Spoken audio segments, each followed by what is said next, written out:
for women, okay, what are some powerful protocols to prepare their bodies for pregnancy? That's the first piece of it.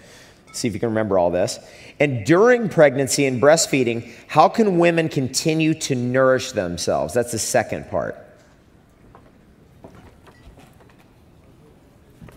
This is a topic near and dear to my heart. I work with so many children with special needs, so autism, allergies, ADHD.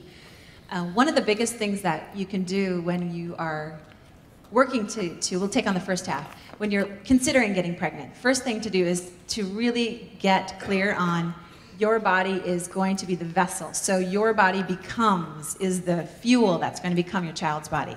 And so to clean that body out. So whatever mechanisms you can do to get as many impurities out of your body. One thing that we often overlook is our teeth. So especially the mercury amalgams, silver fillings, take an opportunity to get that addressed and get your body properly cleansed of heavy metals. That's something huge that you can do. Secondly, I would start to build up your essential fatty acids in the body. We need those essential fatty acids. So all of the good plant oils, of course, EFAs, DHA, coconut oil is brilliant. So I'll save that to the second half and we'll talk about that. And something that's really impactful that can cross the border is chlorella.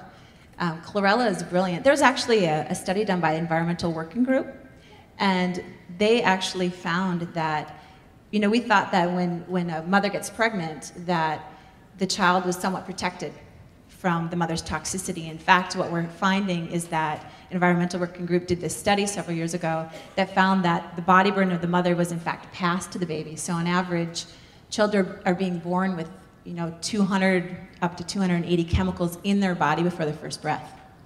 So this is a huge burden. Then you add on to that vaccines and all the other toxic burden, and it's no wonder where our children are struggling.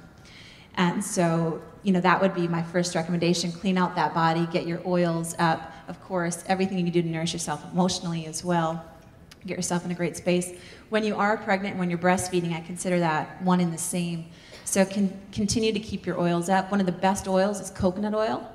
It contains lauric acid, which is really critical for your breast milk. Taking DHA, and also getting our kids really high quality DHA is brilliant. They need that for their brain's development.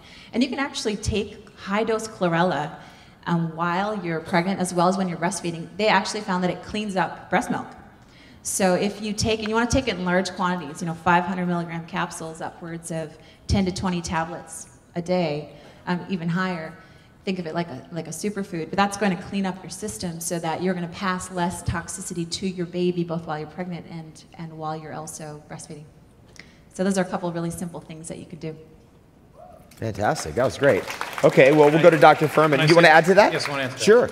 Because I think it's critical to reinforce the concept, two concepts. Number one, that folic acid, that women who take folic acid in their pregnancy have twice the risk of breast cancer 30 years later. And that folate is not the same thing as folic acid. Folic acid is synthetic. Real food gives you folate. And the idea of taking folic acid gives you the permission not to eat a high green diet. And the bottom line is that the lack of green vegetables in the diet 2 years prior to conception is linked to increased risk of childhood cancer. So this idea that people can take folic acid instead of eating green vegetables is one of the primary causes of childhood cancer. And when you take folic acid during your pregnancy, it increases your risk of ADHD, allergies, pneumonia, infection, and intellectual impairment in your child. So this whole idea is that women don't have to pay attention to eating green vegetables, they can take folic acid, is one of the biggest mistakes in all of medicine and all of preconception.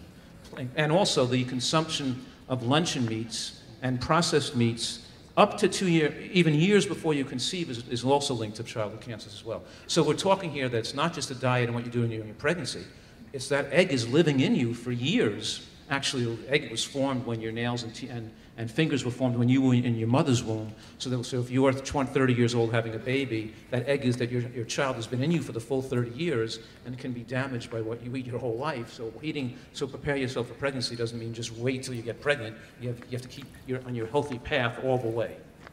Fantastic. Wow. That was amazing. Thank you. Never heard that before. Okay, let's shift gears then. I'm going to throw this back to you, Dr. Furman. We're going to shift gears. Let's talk about the role of hormones.